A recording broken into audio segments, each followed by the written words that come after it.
இன்றைக்கி வந்து நம்ம ஹர்பல் ரைஸ் செய்ய போகிறோம். இது வந்து ரொம்ப நல்லது. வயிற்று புண்ணு, அல்சர், வாயில் அல்சர், டைஜஷன் ப்ராப்ளம் இதுக்கெல்லாம் ரொம்ப நல்லது. இது வாரத்தில் 2 நாள் சாப்பிட்டா ரொம்ப நல்லது. வயிற்றில் இருக்கிற புண்ணெல்லாம் ஆறிட்டு வரும். இதுக்கு தேவையான பொருள் பூண்டு, வேப்பம்பூ. இந்த வேப்பம்பூவை வந்து நல்லா க்ளீன் பண்ணி எடுத்துக்கணும். இது உள்ள கல், மண் அந்த மாதிரி எல்லாம் இருக்கும். அதனால் இதை நல்லா க்ளீன் பண்ணி எடுத்துக்கணும்.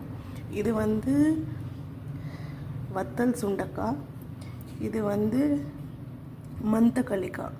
இது மூணும்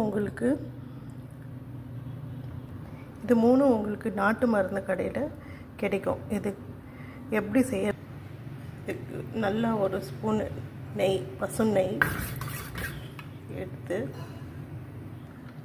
இதில் இது காஞ்சதுக்கப்புறம் கட் பண்ணி வச்ச பூண்டு,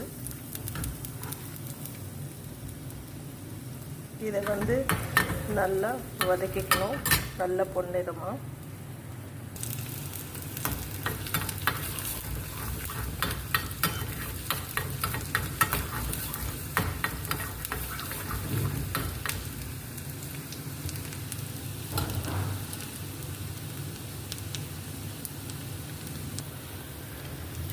பூண்டு நல்லா வதங்க ஸ்டார்ட் ஆகிடுச்சு.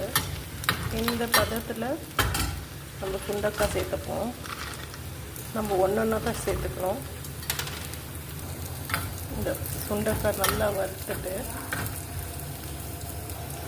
இப்போது மந்தக்களிக்காய் சேர்க்க போகிறேன். நம்ம வேப்பம்பூ வந்து லாஸ்ட்டில் போட்டுக்கலாம், இல்லைன்னா அது தீஞ்சிடும்.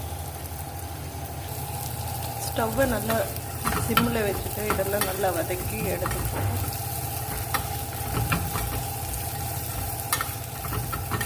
ரெண்டும் நல்லா வதங்கிடுச்சு.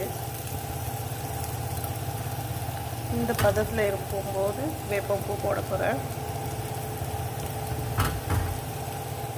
இதை நம்ம வறுத்து வச்சுட்டு கூட ஃப்ரிட்ஜில் சேவ் பண்ணி வச்சு நம்ம அப்பப்போ சாதத்தோடு, வெறும் சாதத்தோடு சேர்த்து சாப்பிட்டுக்கலாம்.